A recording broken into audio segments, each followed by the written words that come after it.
Good morning students. आप सभी को हार्दिक शुभकामनाएं एवं बधाई। मैं अखिलेश कुमार और फ्रेशर। जैसा कि आप सभी को मालूम है,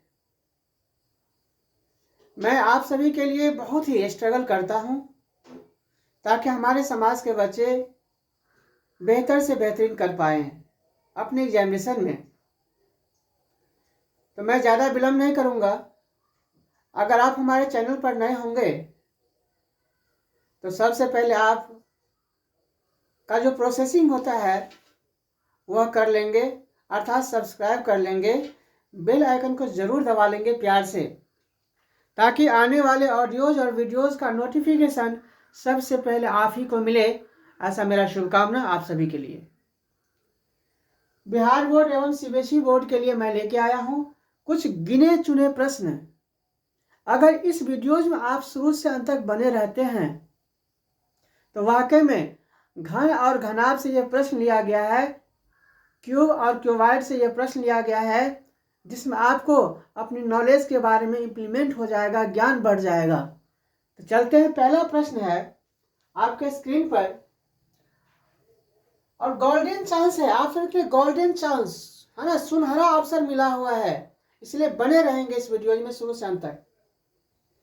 पहला क्वेश्चन है, किसी घनाकार, घन के आकार, घनाकार पिंड के विकर्ण की लंबाई, विकर्ण की लंबाई देल है। घनाकार पिंड है जिसकी विकर्ण की लंबाई 5√3 मीटर है, तो उसका पृष्ठीय क्षेत्रफल एवं आयतन पूछ लिया है। पृष्ठीय क्षेत्रफल एवं आयतन पूछ लिया है, जबकि आपको दिया है विकर्ण की लंबाई 5√3 मीटर दिया है। विकर्ण से आपको क्षेत्रफल और आयतन पे आना है। तो सबसे पहले घनाकार जो पिंड है उसका आप विकर्ण क्या होता है, उसका कंडीशन क्या है, घन का विकर्ण का सूत्र क्या है। तो चलिए इस प्रश्न का जवाब हम दे देते हैं। घन के विकर्ण का पृष्ठीय क्षेत्रफल का जवाब दे देते हैं। देखिए, घन का विकर्ण का पृष्ठीय क्षेत्रफल होता है, घन का विकर्ण, घन का विकर्ण की लंबाई, घन का विकर्ण की लंबाई। और एक जानकारी भी देता हूं, अगर आपको थोड़ा सा छोटा छोटा लगे तो इस वीडियोस को आप, जितने भी वीडियोस आ रहा है यहाँ से, आप सब जूम करके देखेंगे, बिल्कुल स्पष्ट नजर आएगा। जी हाँ, ये मेरा सूचना है। आप सारे स्टूडेंट्स, मेरे बच्चे, सभी भाई जूम करके देखेंगे तब आपको पूर्णतः हर अक्षर आपको समझ में आ जाएगी। घन का विकर्ण की लंबाई 5√3 मीटर है।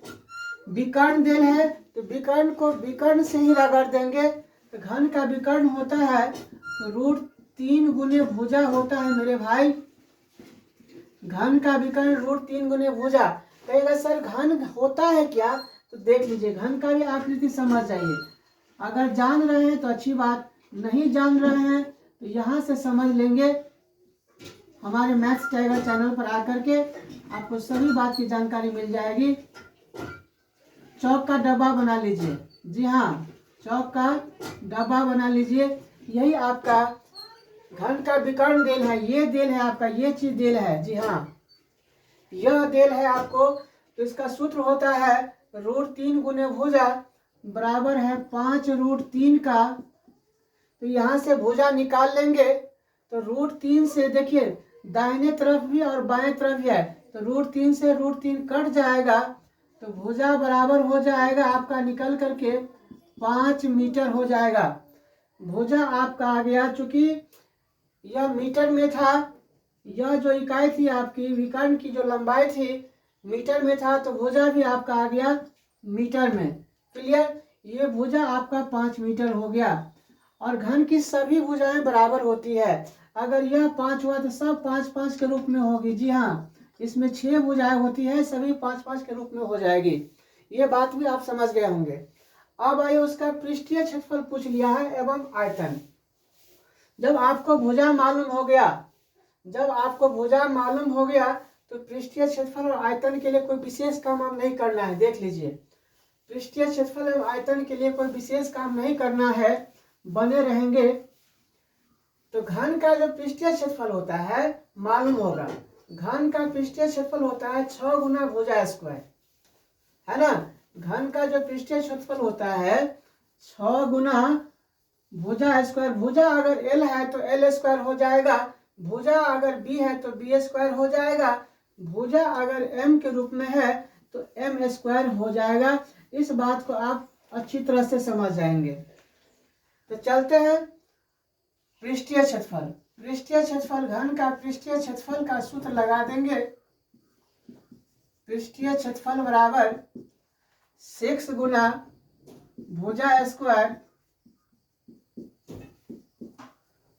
तो 6 गुना भुजा का मान है 5, तो 5 मीटर का स्क्वायर कर देंगे। तो 6 गुना 5 का स्क्वायर हो जाएगा 25 मीटर स्क्वायर। जी हाँ, तो 25 को 6 से गुना कर देंगे तो निकल के आ जाएगा 150 मीटर स्क्वायर।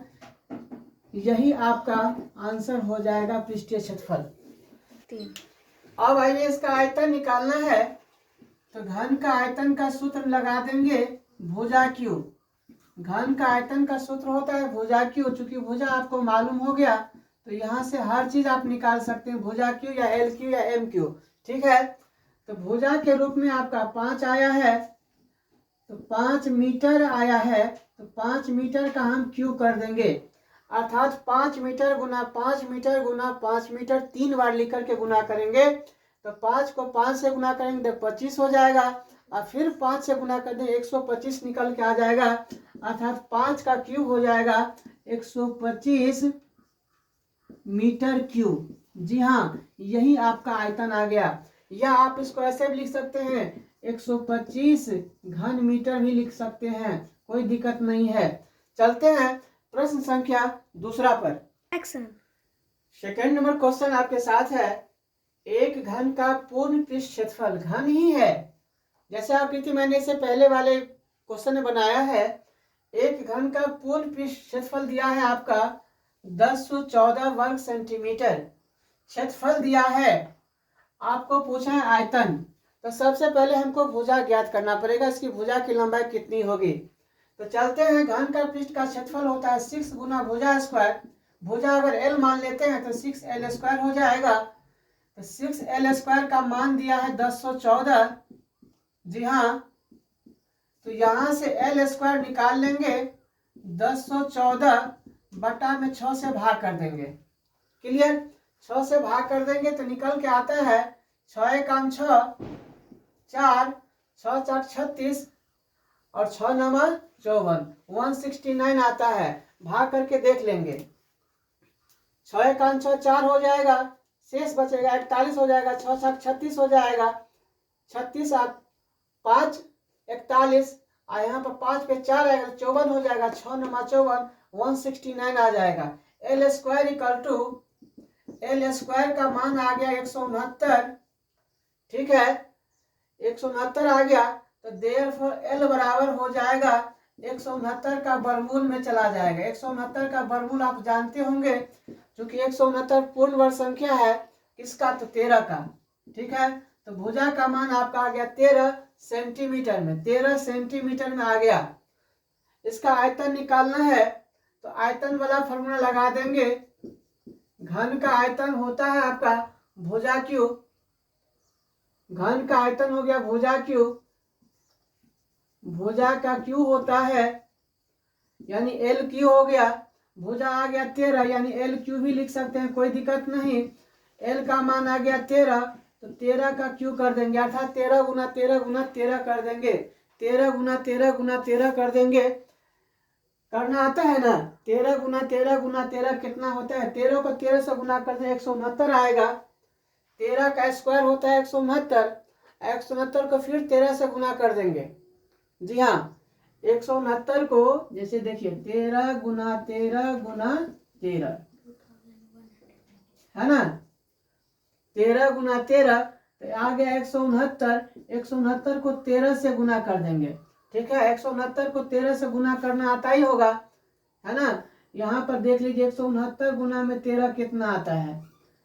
9 तिया 3 नंबर 27 का 7 हासिल 2, 3 छक 18, 2 20, 20 का 0 हासिल 2, 3 एक 3 2 5, ये आ गया। फिर 1 9 9, 1 छक्का 6, 1 एक 1, तो 7 9 6 5 11, 1 1 2, 2 1 9 7, 2 1 9 7 आएगा इसका क्यू। तो यहाँ पर आप लिख देंगे,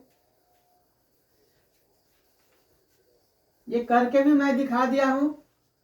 13 का क्यू आ गया 2 1 9 7 2197, ये घन सेंटीमीटर, इतना घन सेंटीमीटर इसका आपका आयतन निकल के आ गया। चलिए प्रश्न भी समझ गए होंगे, बहुत ही अच्छा। चलिए प्रश्न संख्या तीसरा है आपके बीच। 4 मीटर ऊंचाई के एक वर्गाकार कमरे हैं जिसकी भुजा की लंबाई 6 मीटर देर है। वर्गाकार कमरे की भुजा की लंबाई 6 मीटर है मेरे बिगनर्स, और कमरे की जो ऊंचाई है 4 मीटर है। ये 4 मीटर ऊंचाई है, हाइट। तो हवा का आयतन पूछ लिया, देख लिए हवा का आयतन, कमरा में कितना हवा है इसके बारे में पूछ लिया, हवा का आयतन। तो खाली जगह में क्या रहता है, हवा ही रहता है, अर्थात कमरे का आयतन जो निकल जाएगा उसमें हवा का आयतन भी आ जाएगा, अलग से हवा नहीं निकालना। अरे हवा कितना है इसमें, हवा का आयतन क्या, यानी खाली जगह में तो हवा ही होता है, यानी कमरे का आयतन निकालना है यहाँ पर।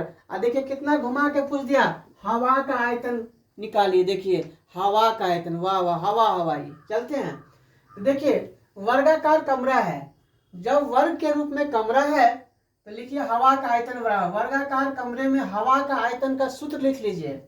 वर्गाकार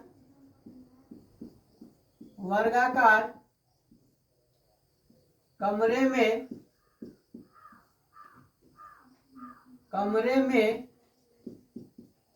हवा का आयतन,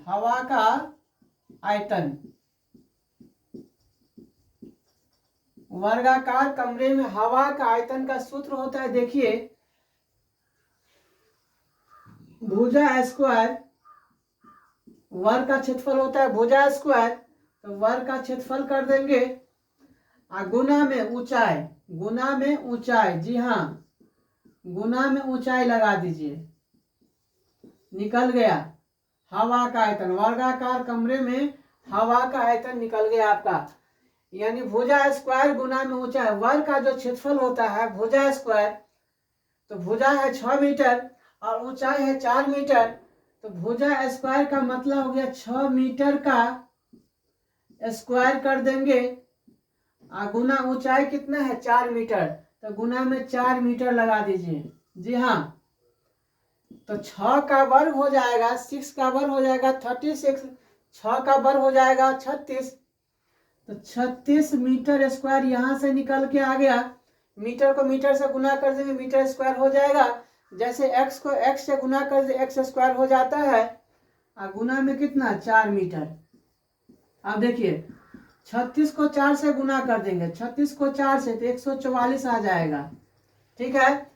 अब मीटर स्क्वायर को मीटर से गुना कर दे तो निकल के आ जाएगा मीटर क्यूब, यानी 144 मीटर क्यूब। उस कमरे में वर्गाकार जो कमरे था उसमें हवा का आयतन आपने निकाल लिया, 144 मीटर क्यूब आंसर। देखिए कितना ही आसान प्रश्न था, लेकिन हम लोगों के लिए हवा का आयतन के लिए थोड़ा सा माथा को घुमा दिया था। चलिए बने रहेंगे शुरू से अंत तक। अगला प्रश्न है, प्रश्न संख्या है चौथा, प्रश्न संख्या 4 है आपके पास। कह रहा है एक कमरे की लंबाई चौड़ाई और ऊंचाई क्रम से 12 मीटर 4 मीटर और 3 मीटर है। कमरा है जिसकी लंबाई चौड़ाई ऊंचाई देल है। प्रश्न संख्या 4 का सॉल्यूशन देख लीजिए। प्रश्न संख्या 4 का सॉल्यूशन आपके स्क्रीन पर बने रहेंगे इस वीडियो में शुरू से अंत तक, ताकि आपका जानकारी हायर से हाईएस्ट लेवल पे चले जाए। कमरे की लंबाई चौड़ाई और ऊंचाई देल गेल है। कमरे की लंबाई है आपका 12 मीटर, कमरे की लंबाई 12 मीटर। प्रश्न संख्या 4 में 12 मीटर। कमरे की लंबाई 12 मीटर। चौड़ाई एवं ऊंचाई, चौड़ाई है 4 मीटर एवं ऊंचाई है, ऊंचाई के रूप में ऊंचाई है 3 मीटर। ये कमरे की लंबाई, चौड़ाई एवं ऊंचाई मालूम है, पूछ लिया है। तो उस कमरे में बड़े से बड़े छड़ की लंबाई निकालिए। उस कमरे में बड़े से बड़े छड़ की लंबाई निकालिए जो इस कमरे में पूर्णतः आ जाएगा। देखिए 12 मीटर लंबाई है, चौड़ाई 4 मीटर है, ऊंचाई 3 मीटर है। तो इस तरह का एक लंबाई चौड़ाई का कमरा है, रूम है, जो घन के आकार का या घनाभ का आकार का। तो ये लंबाई अलग है, चौड़ाई भी अलग है, ऊंचाई भी अलग है, तो घनाभ के आकार का हो जाएगा। जी हाँ, इस तरह से देखिए घनाभ के आकार का जो है आपका कमरा हो गया, रूम हो गया। देखिए इस टाइप का, इस टाइप का है आपका व्यवस्था।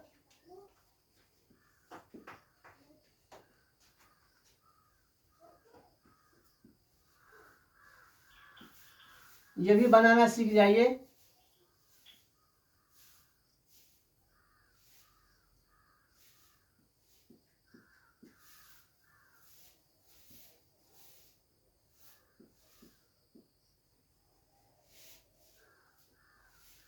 ये भी बनाना लगे हाथ सिखा देते हैं।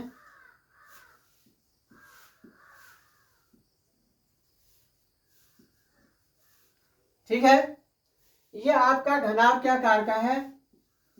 इसमें कह रहा उस छड़ की लंबाई निकालिए जिसमें पूर्णतः आ जाएगा। तो कैसे आएगा, है ना, कोना कोनी आ सकता है, कोना कोनी आ सकता है, इस कोना से इस कोना तक आ सकता है। ऐसे अगर रख देंगे तो वो आ जाए। तो ये क्या हो गया आपका विकर्ण हो गया। क्या हो गया, विकर्ण की लंबाई निकाल लीजिए। तो लिखिए घनाभ के आकार, यानी उस छड़ की लंबाई पूछ रहा था, उस छड़ की लंबाई बराबर, उस छड़ की लंबाई पूछ लिया। तो लिखेंगे घनाभ का विकर्ण होता है, घनाभ का विकर्ण का सूत्र है लंबाई का स्क्वायर जोड़ चौड़ाई का स्क्वायर जोड़ ऊंचाई का स्क्वायर। तो लंबाई है 12, तो 12 मीटर का स्क्वायर प्लस चौड़ाई है 4 मीटर, तो 4 मीटर का स्क्वायर प्लस आपका ऊंचाई है 3, तो 3 मीटर का स्क्वायर, यानी L square plus B square plus H square.